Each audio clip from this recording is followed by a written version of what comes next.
c'est vrai que si on veut expliquer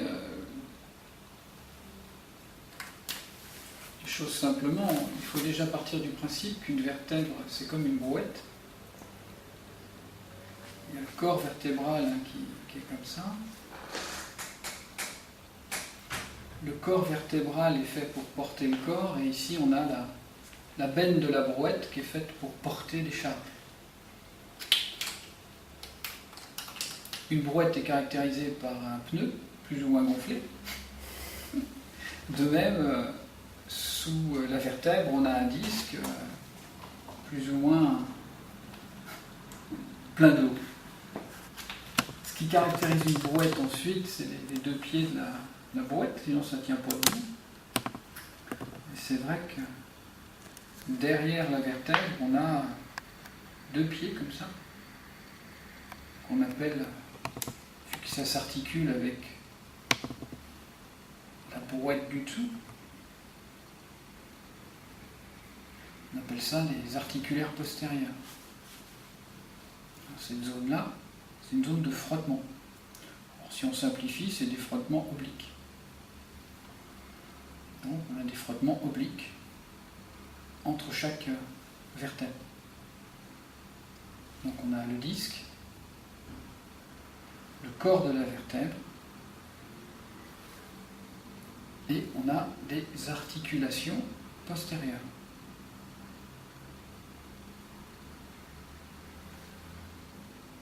Et puis une brouette est caractérisée par des brancards qui permettent aux muscles du cerveau, enfin de l'utilisateur, avec les bras de levier, de mobiliser la brouette. Donc de même, une vertèbre, il y a une épineuse, l'épine dorsale, qui est ici, qui a une forme un petit peu différente suivant les étages de la colonne vertébrale. Et entre ces vertèbres, il y a des muscles. Alors, certains sont d'épineuse à épineuse, d'autres passent par-dessus plusieurs épineuses.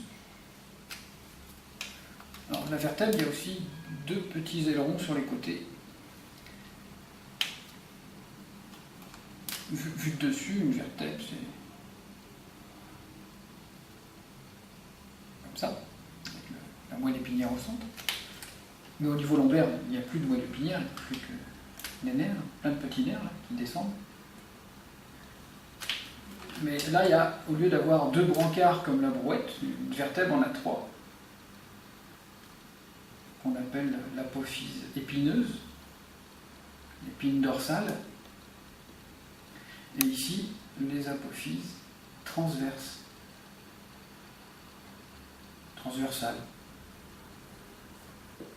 Bon, tout ça, c'est pour les muscles. Transversaires, épineux, il y en a partout des muscles, partout.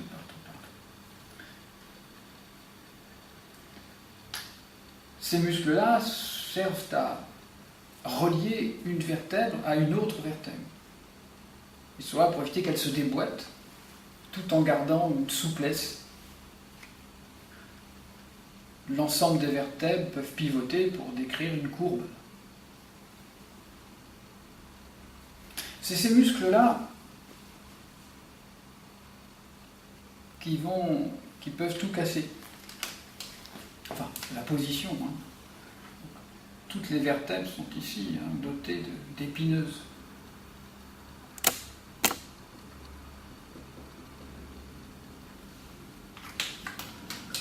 Entre toutes ces épineuses, on a les muscles du dos, les paravertébraux.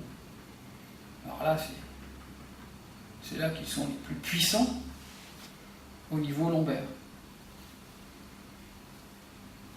On a les muscles vertébraux profonds et les muscles superficiels.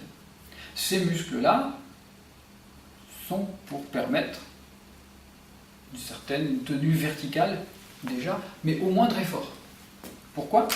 Parce que quand on est debout, les centres de gravité des structures, pour l'axe vertébral qui a cette forme-là, se fait sans effort, puisque les centres de gravité passent par les sommets des concavités.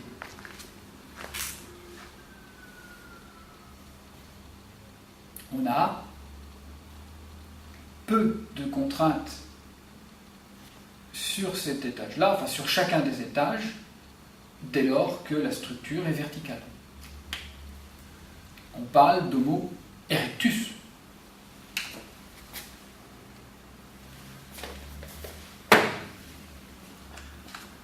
Si on se penche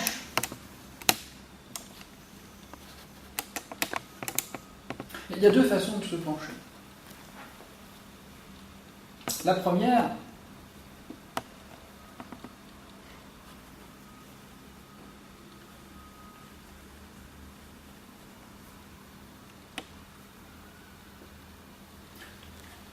donc si on prend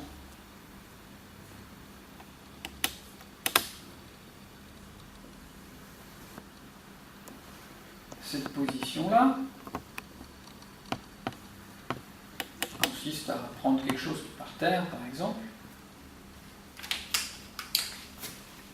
Il y a une position qui consiste à, on pourrait dire, laisser tomber. Auquel cas, il y a une sorte d'étirement.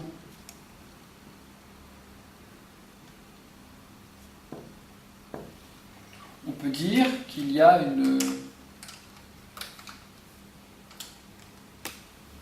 un enroulement ou un déroulement de la colonne vertébrale, enfin, qui fait qu'il n'y a pas de pression. Les muscles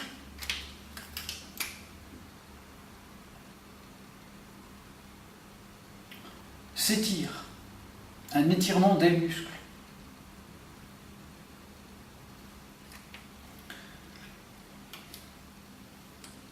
Bien sûr, c'est un petit peu moins vrai dans cette zone-là. Il y a quand même... Enfin, si le mouvement se fait de manière harmonieuse, des hanches qu'on va avoir ici, le fémur là, le sacrum,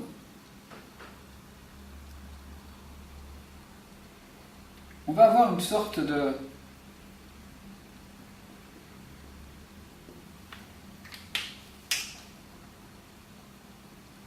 bascule.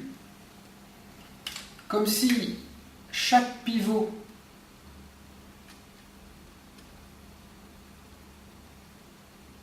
chaque disque permettait comme un engrenage. Là, on est plus dans une structure, on va dire... c'est pas tous les jours que je fais des engrenages, mais... Oups.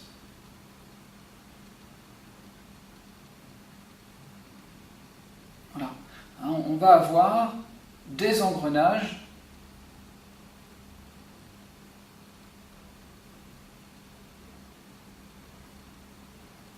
chaque pignon va pivoter et tomber dans le creux suivant.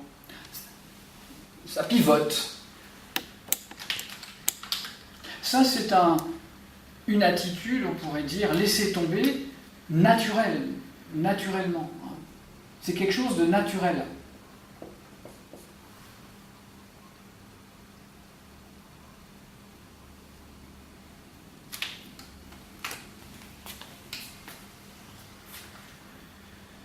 Des tas de gens dans les rizières en Afrique ou en Malaisie, ou même nos ancêtres dans les champs de patates ou les champs de choux, avaient des attitudes de cet ordre.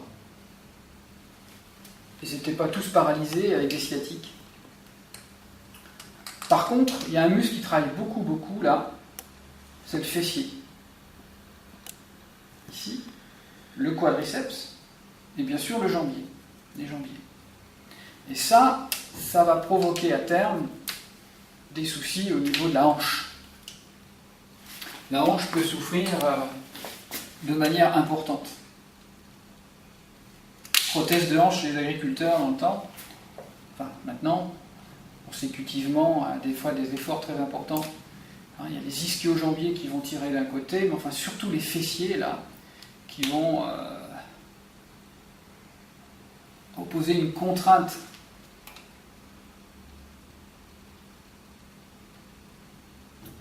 assez forte.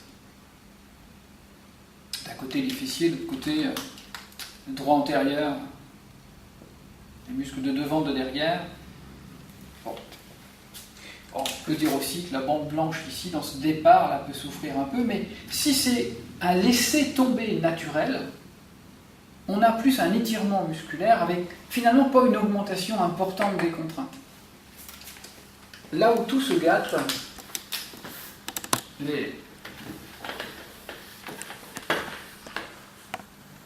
c'est lorsqu'on va avoir quelque chose qui n'est plus tellement naturel.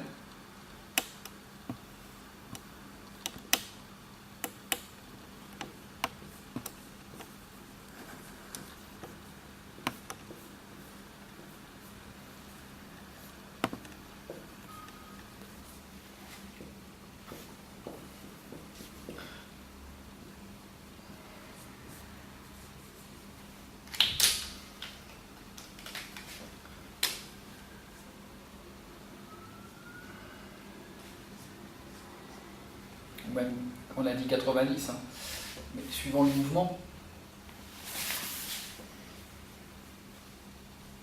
avec une tête des fois qui peut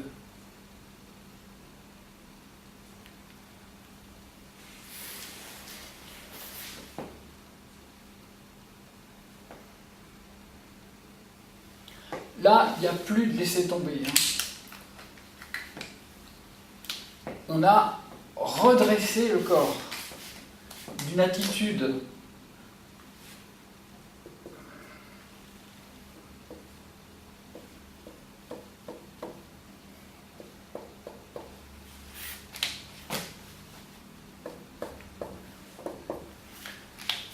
on va partir de trop bas, mais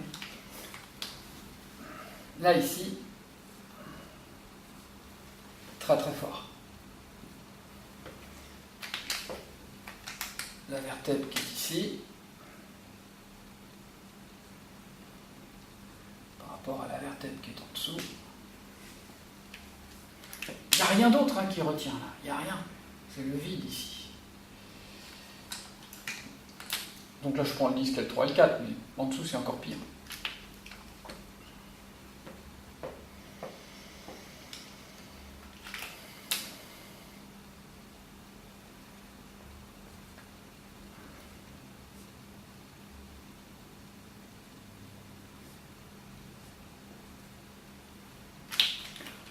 Décidément, le crayon est un peu fatigué.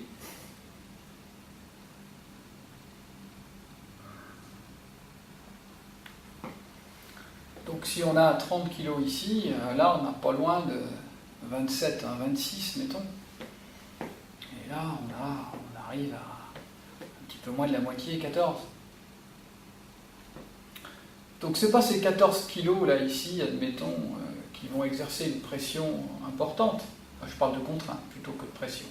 On parlera de contrainte et non pas de pression.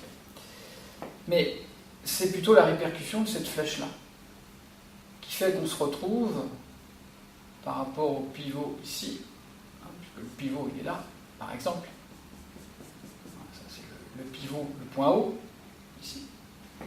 On va se retrouver dans le cas d'une équerre, toujours pareil, qui fait ça, ça, voilà, et qui va... Les muscles se situent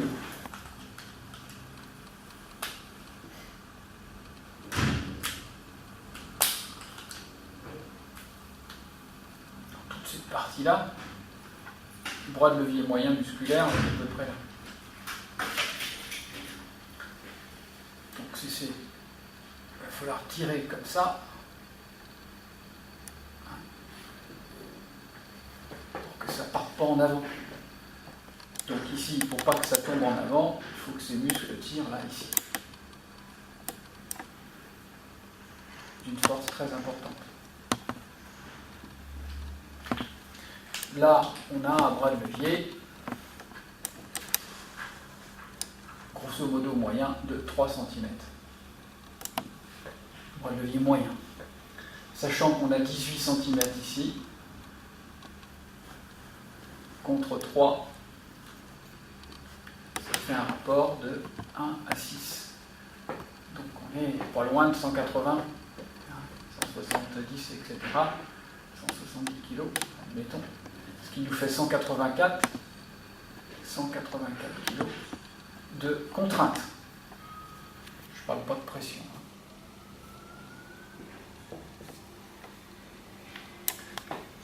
Contrainte avec micro-mouvement de gauche à droite suivant qu'on est en appui sur une jambe et pas sur l'autre, avec un décalage ondulatoire. Après en dynamique, c'est terrible. 184 kg, c'est pour une personne de 60 kg ici, qui n'a là que 30 kg, sur la moitié du corps, parce que le centre de gravité du corps humain va se trouver à peu près à ce niveau-là aussi. Donc on a 6 fois plus 184 contre 30.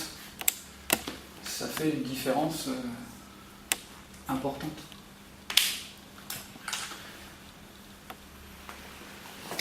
Après, le corps humain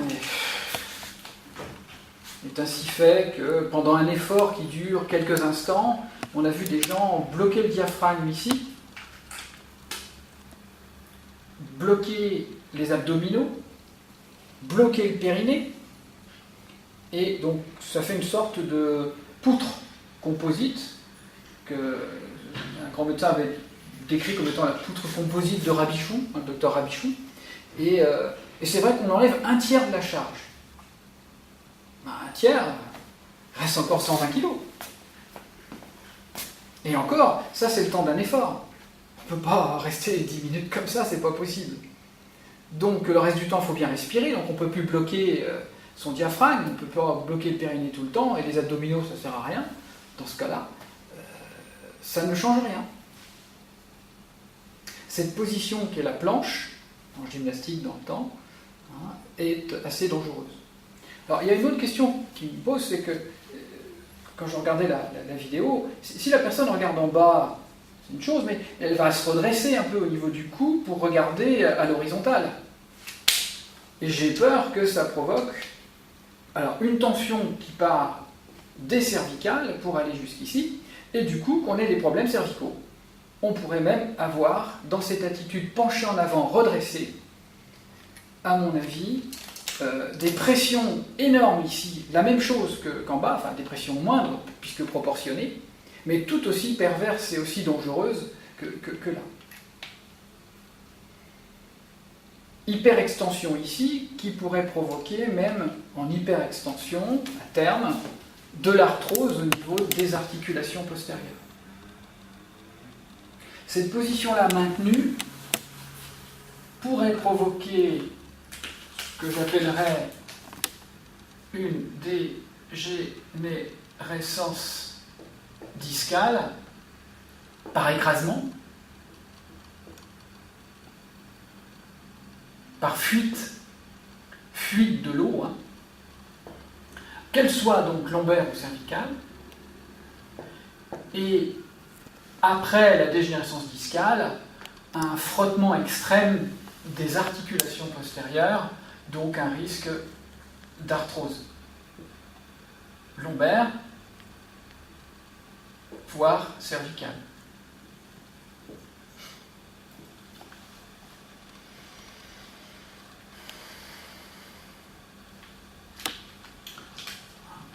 C'est toujours... Il faudrait que ça tienne quand même, une histoire.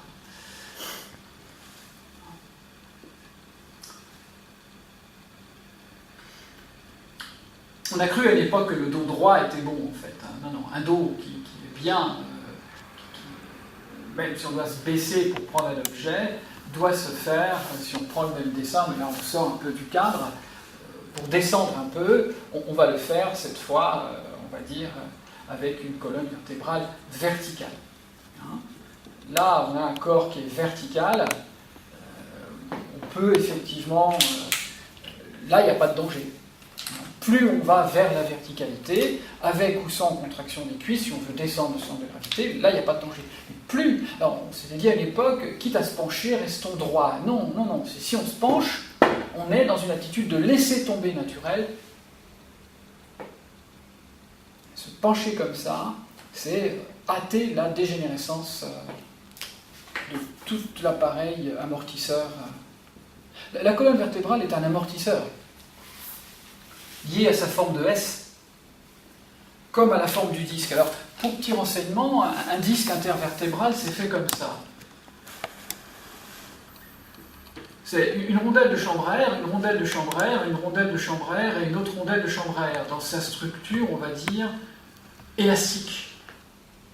C'est élastique en surface. Il y a même, au niveau des collagènes, des structures très obliques, comme des standers, des sandauves, qui sont très obliques vers l'avant et très verticaux vers l'arrière. La deuxième rondelle a une structure inverse, qui se croise, et toujours verticale à l'arrière. Parce que comme ça, quand on se penche en avant, ça empêche tout de suite la partie postérieure de... Ça fait un blocage éventuellement à une migration du noyau qui est au centre. Le noyau qui est au centre, lui, est une bulle d'eau. Donc cette bulle d'eau ne peut pas partir en arrière à cause des tendeurs de collagène situés dans la partie postérieure du disque. C'est extrêmement bien fait. Donc on a 23 structures comme ça qui font... Ces structures, donc, ça réalise donc un ressort extraordinaire, mais cette fois axial. Une pression exercée dans ce sens-là va écraser la bulle d'eau qui va rencontrer l'élasticité du disque, qui va éviter qu'il s'échappe. Si on l'écrase très très fort, la bille au centre, enfin la bulle d'eau va s'écraser beaucoup, mais va vraiment essayer de s'infiltrer à travers les anneaux. Et progressivement, on aura un disque dont l'eau va fuir. Et au lieu d'avoir un disque bien épais, normalement c'est un tiers de la surface, un tiers de la hauteur de la vertèbre, on va avoir un disque qui est tout plat, et on parlera de pincement discal, qui veut dire donc dégénérescence discale. L'os aura fui.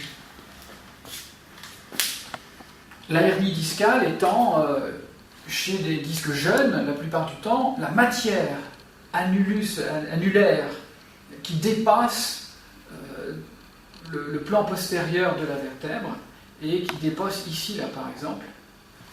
Là c'est ennuyeux parce que si on a une racine qui passe ici, là on comprend la sciatique.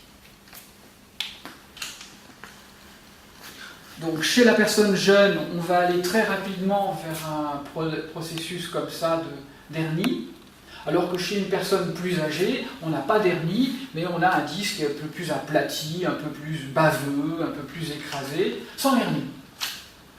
Des hernies flasques.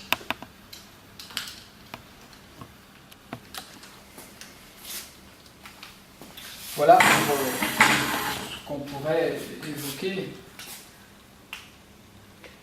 La colonne, c'est un système d'engrenage souple, construit pour la verticalité, mais cette raideur dans l'horizontalité est pas très bonne, quoi. Chez les animaux qui sont horizontaux, à quatre pattes, on a souvent, même comme les ponts, on a un mât central, d'où la bosse qu'on trouve chez les quadrupèdes. Au niveau des omoplates, une structure en pont, et pas à quelque chose de plat. Là, sans appui intérieur, on a l'impression qu'il manque les bras. Il manque un appui, quoi. Voilà.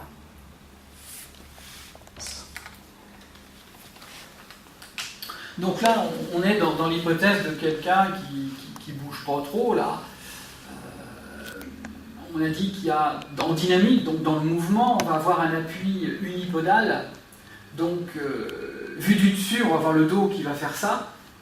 Donc en plus, on aura au niveau des articulaires postérieurs, enfin, quelque chose qui va puisqu'on a 2 pieds de brouette, on avait dit, on a 2 articulaires postérieurs au niveau d'une vertèbre, ça va choquer un peu à ce niveau-là. Bon. Quant aux vibrations, alors évidemment, là on va avoir, combien il y a de roulettes? 4 ? Oui. 4 roulettes avec un bitume plus ou moins tôle ondulée, dans certains cas. Et cette tôle ondulée va provoquer des micro-secousses, des micro-trépidations, qui fait que les muscles ont du mal à avoir une cohésion stable, puisque la vibration a tendance à faire lâcher le muscle, qui va l'obliger à se contracter encore plus.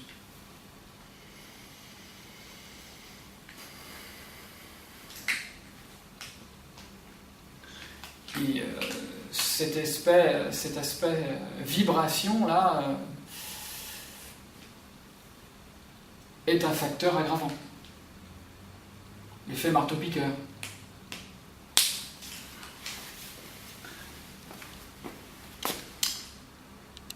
C'est pas très... Enfin bon, on peut voir ça comme ça.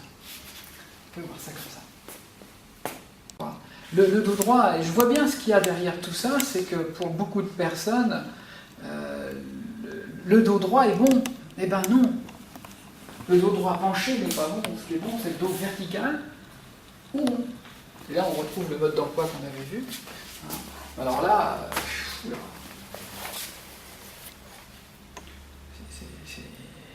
c'est comme si on prenait un pont puis qu'on le jette, là, il est à 45 degrés, il ne touche pas encore le bout, là. Il y a intérêt à ce que ce soit solide, là, parce que ça va rentrer dedans. Hein. C'est les arcs-boutants pour le génie. Le génie civil, vous connaissez bien ça. Alors après, on pourrait rentrer plus dans le détail encore, mais c'est vrai que beaucoup de gens pensent que les articulaires postérieurs, ils empêchent tout de se pencher. Moi, j'ai cru aussi. Mais c'est vrai que de 2 articulaires, là, ils font ça. Hein. Ils se